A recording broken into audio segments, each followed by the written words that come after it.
Hi everybody. Today you're going to be taking notes on slope, and this is the paper that you're going to be writing everything on. Make sure you copy everything that I do.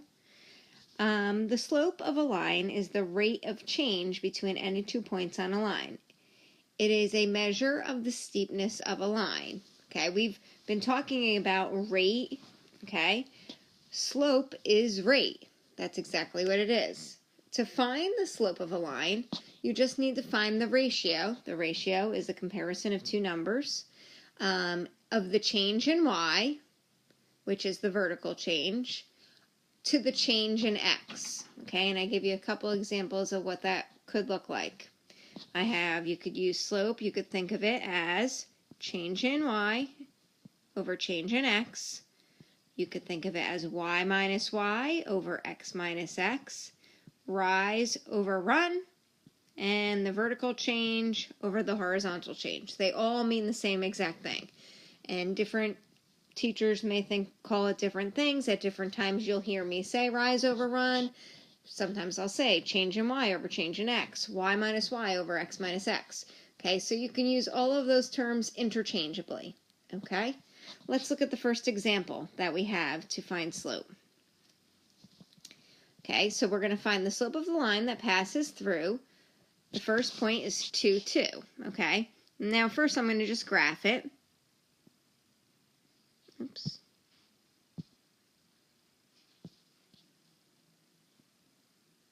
.2 would be here.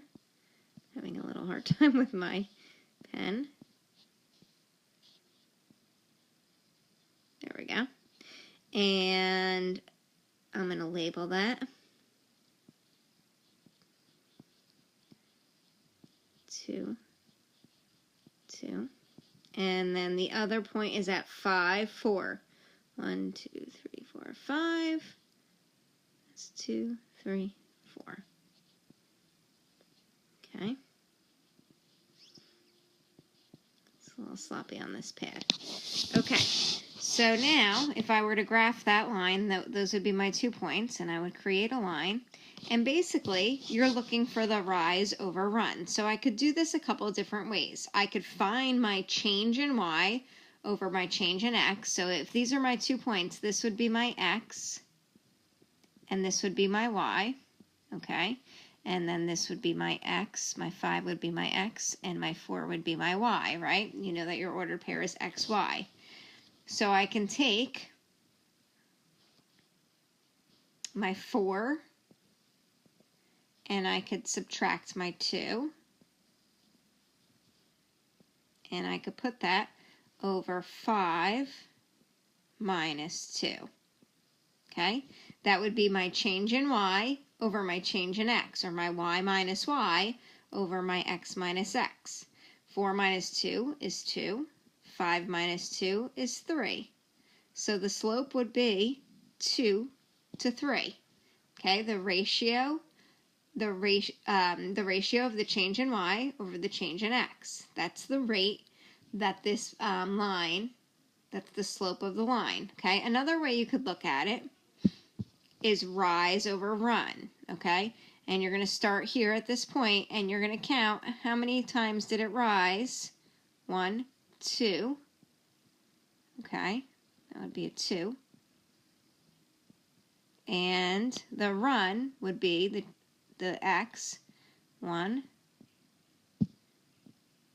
2, 3. So that would be my rise,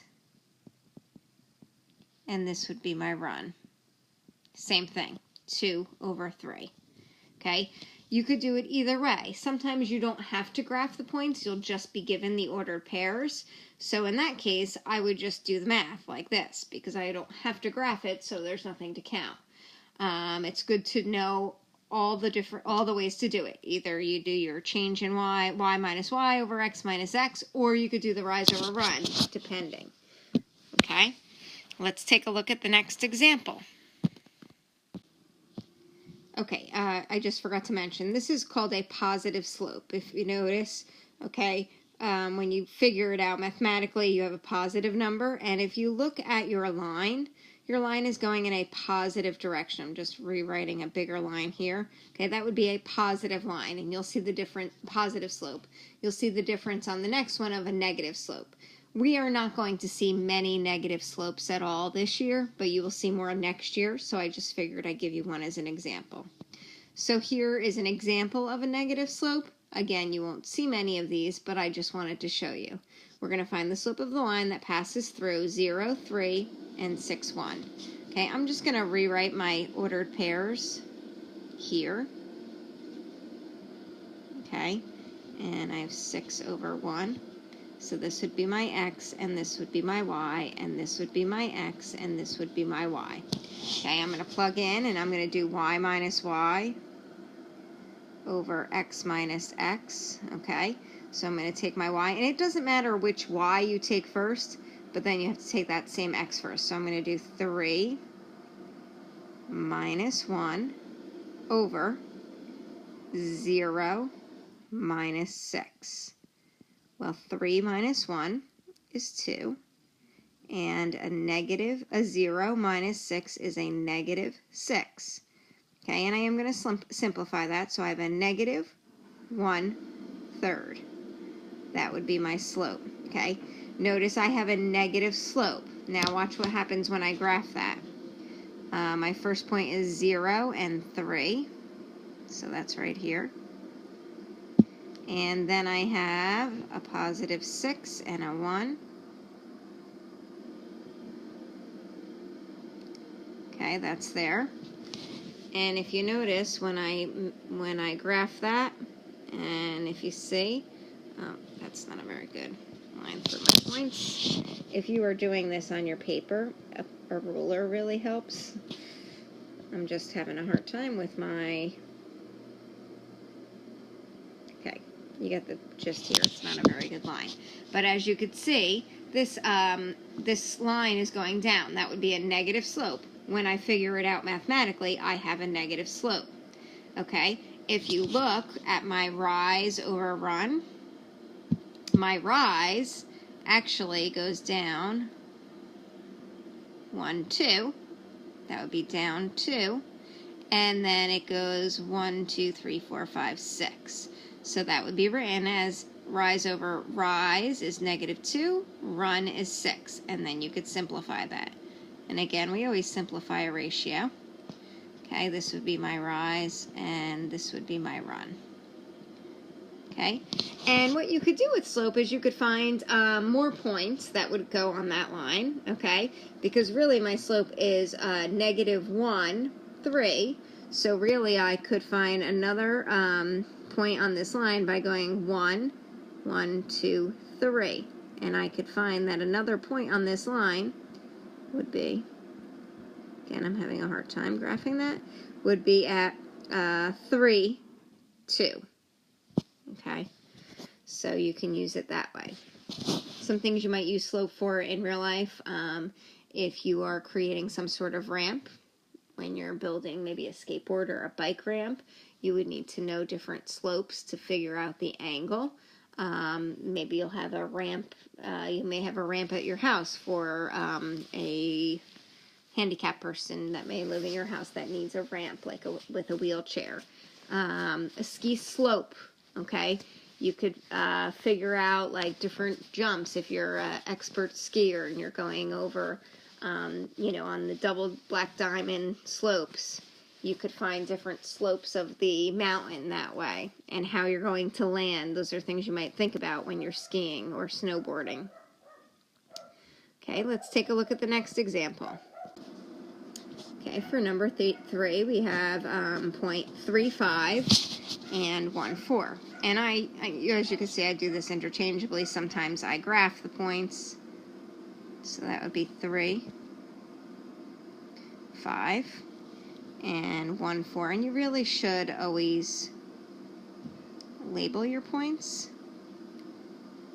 I don't think I did on the last one, but you really should. Okay, that helps to see that which point is which. Okay, and when I'm finding I'm gonna try to get a line through that. That's a little straighter than the last one. Oops, I didn't want that thick one. Let's see if I Okay, and my rise on this one, if I were to count that, that would be, my rise would be 1, and my run would be 2. So it should be 1 over 2. And I do like to do that, and both ways. Also, to kind of check my math, make sure I'm graphing properly, that kind of thing. They should match. So when I use my points, I have a 3, 5, and a 1, 4. Okay, this is my x, this is my y. So I'm going to do my change in y, 5 minus 4 over 3 minus 1. 5 minus 4 is 1. 3 minus 1 is 2. Did I get the same answer? I did. So that works. Again, I like to double check my work, finding it by counting on my graph and also by doing the math. Sometimes you don't have to graph it though, so if you don't have to graph it, you might not do it. You might do it anyway, just to check your work. Okay, next problem. Let's see, number 4. We have 2, 4.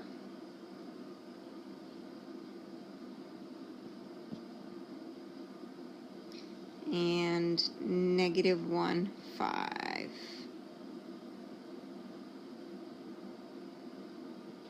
This is actually going to be, do you see what that's going to look like? That's going to be a negative slope.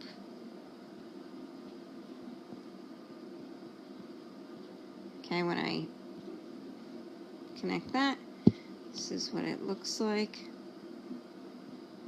Okay, and when I do my rise over run, that would be a negative 1, and that would be a positive 3. I don't like that green, you can't really see that.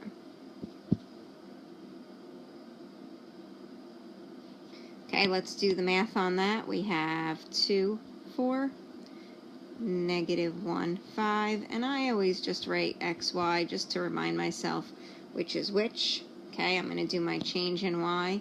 So I have 4 minus 5 over 2 minus a negative 1. Oh, we have a 2 minus a negative 1.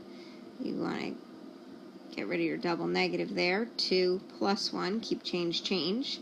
4 minus 5 is negative 1. 2 plus 1 is 3. Negative 1 over 3. I got the same answer mathematically as I did by counting. Okay. Let's take a look at number 5. Okay, number 5 is a little different. You're given a graph with a line on it, and you need to find the slope. So again, I would probably do this 2 ways. Okay, this point right here is at 3, 2. Okay, and this point here is at, looks like 7, and that's 6. Okay, and I'm going to count here. I have 1, 2, 3, 4. Should be my rise. And my run, 1, 2, 3, 4. Okay. I should double check that. Okay. So it should be a 4 over 4, which would be a 1 over 1. And we're going to keep it as 1 over 1 because we want to keep our slope as a ratio. You're going to see when you're graphing lines next year and stuff like that, you could write it as 1, although that technically isn't a ratio. In your equation, you're going to see a slope of 1, which would be a 1 over 1, but we're going to just leave it at 1 over 1. Okay, let's find my my slope using y minus y over x minus x, just to make sure. So we have 6 minus 2 and 7 minus 3. Well, 6 minus 2 is 4. 7 minus 3 is 4. So when I simplify that, I get a 1 over 1. So that's correct. Just want to make sure, because on my graph I'm having a hard time seeing it because it's so small. I want to double check with my math. It's a good habit if you have time. Okay, let's try the next one. Okay, we have, this looks like it's at negative 4 and negative 3. And then we have negative 2 and a positive 3. Okay, so it looks like my rise is 1, 2, 3, 4, 5, 6, and my run is 2. And of course I would simplify that. That would simplify to a 3 over 1. Okay, let's just do this mathematically. When I do my change in y over my change in x, I have 3 minus a negative 3 over a negative 2. This negative 2 minus a negative 1. I just messed up, didn't I? Sorry about that. Let's look back at that. I have a 3 minus a negative 3 and a negative 2 minus a negative 4. That's all I messed up on. Okay, so 3 minus a negative 3 would be really 3 plus 3, and a negative 2 minus a negative 4 would be negative 2 plus 4.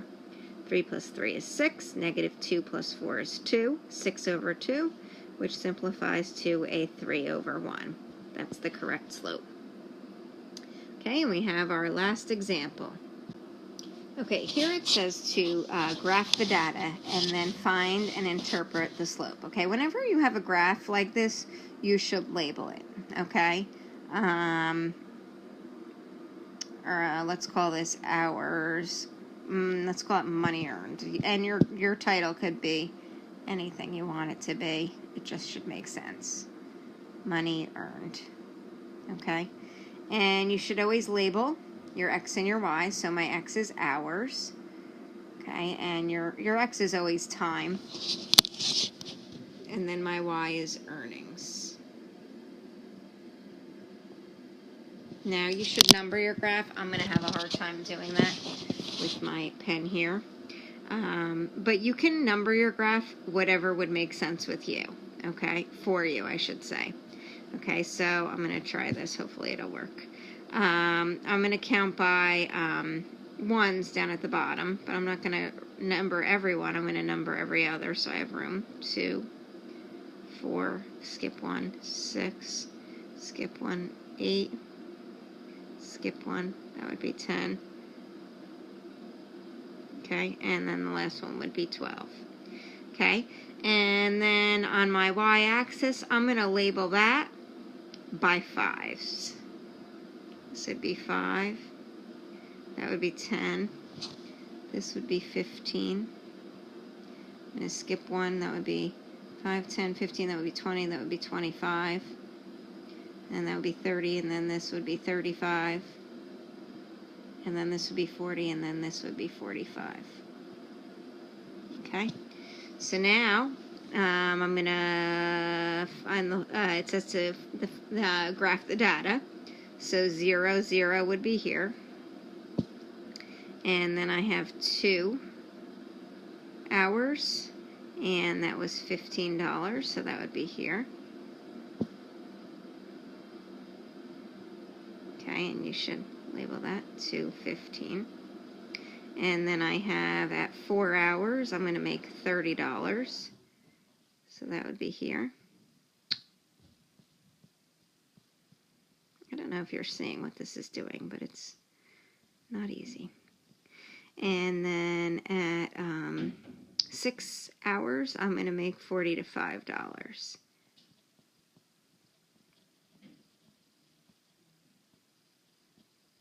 Okay, and that would be my graph. I'm going to draw a line, and Lord knows how this is going to turn out. Okay, and now I'm going to find my slope. Okay, now on this type of problem, I would always use my mathematical y minus y over x minus x, because it gets confusing. Okay, I mean, it's not too bad. My rise here from here to here is 5, 10, that would be 15, and then my run would be 2. Okay, let's just make sure that's mathematically correct. If I did my y, I have 15 minus 30. I should have done that the opposite way so I didn't have to deal with negatives, but that's okay. And then over 2 minus 4. 15 minus 30 is a negative 15. 2 minus 4 is a negative 2. When I simplify that, I get 15 over 2. Okay, and that would be my slope. That's simplified, positive 15 over 2. Okay, when it says to interpret the graph, you're going to explain what 15 over 2 as the slope means. Okay, basically what it means is I'm going to earn $15 for every 2 hours of work.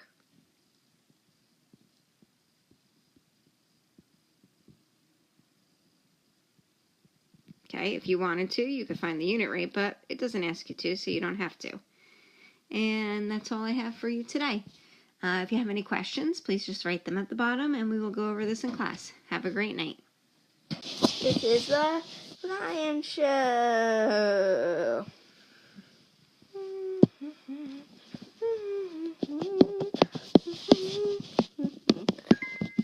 Ryan Show.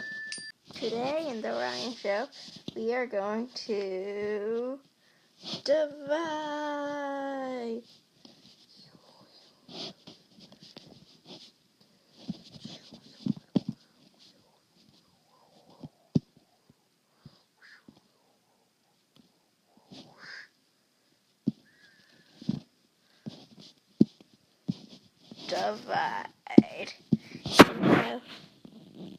Here we go.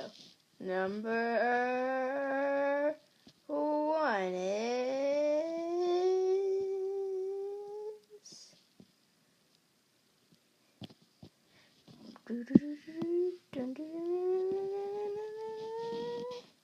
36 divided by 6. 6 times what equals 36? 6 times 6 equals 36. So it is solved. Next one we're going to do is now we're going to do fractions. So for fractions, we're going to subtract fractions. We're going to do 5 3/8 minus 2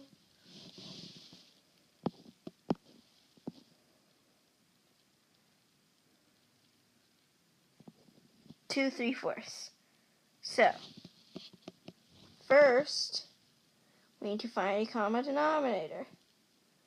So what we're going to have to do is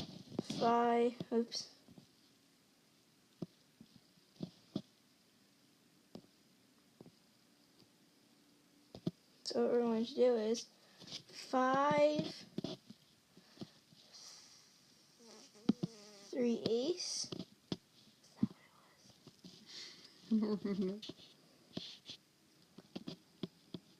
5 3/8. We're going to keep that and we're going to keep that an 8, denominator 3/8, and then we're going to change to 4 3/4, the denominator to 8, and 4 times what equals 8? 4 times 2 equals 8, so once you do something to the top, you do the bottom. 3 times 2 is 6. So now you subtract those. But wait! Oh, yeah, you can't do that. 6 is bigger than 3. And you can't subtract 6 from 3. So, since this number is bigger, we need to borrow from the 5 and bring the 5 to fraction land. And 8/8. Then we add 3/8 plus 8/8, which is 8, 9, 10, 11. 11/8 minus 6/8, which you can do. And you get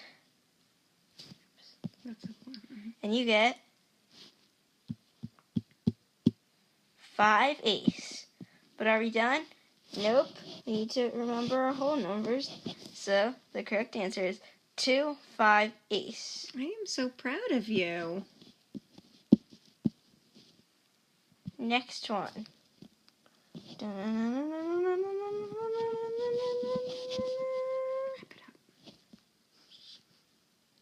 We're going to do 36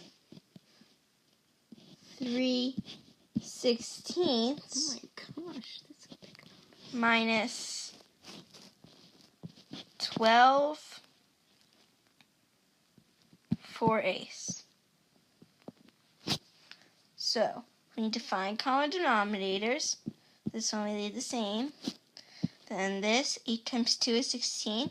So, 4 times 2, whatever you do to the bottom, you do to the top. 4 times 2 is 8. Now, can you subtract this? Nope. So you need to change this to 35 and bring a whole number to fraction land. And 16 over 16. And do 16 plus 3, 16, 17, 18, 19. 19/16 minus 8/16. And you get, so 8 minus 9 is 1, so 11/16, or just 11/16. Now you need to Go back and look. borrow from the whole numbers, You which already were did that. subtract by the whole numbers, which are 35 and 12. So 35 minus 12 is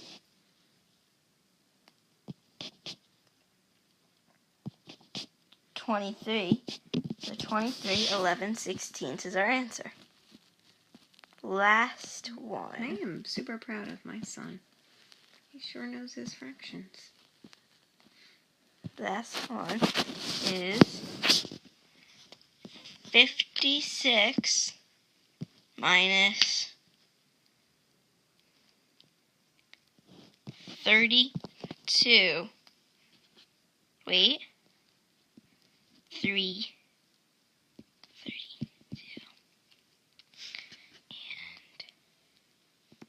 And 6.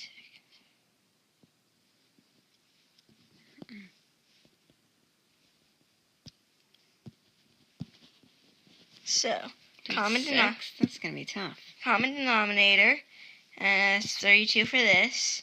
Well, least common denominator we need to find. 32 is not a common denominator of 6. Yes, it is. 6 times. Oh, wait, never mind. Oops. I meant to write 36. 6 times 6 is 36. And you did 6 times 6. So 3 times 6 is 18/6. Make that a 3 in front of that. Make that a put there a 3 there. Oops, 36. And change that one to 36. Oh, yeah. So, now you do 18 minus 3. Wait, you can't do it. So we need to bring a whole number to fraction land. I love fraction land. 36/36. And then 39/36. So just go to a new page. 39/36. What was the other one? 32. And one more. 39. 39 and 18. 39/36. 39/36. Okay. 39/36. And 18/36. And 18/36. Now we subtract those, and we get, drum roll, 21. And then 21. we forgot the whole numbers. 21 over. Oh yeah, 21. Wait. Yeah, 21. One more firework if that didn't work. So.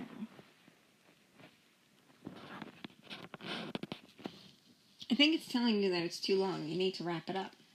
Well, we have a minute. Psst.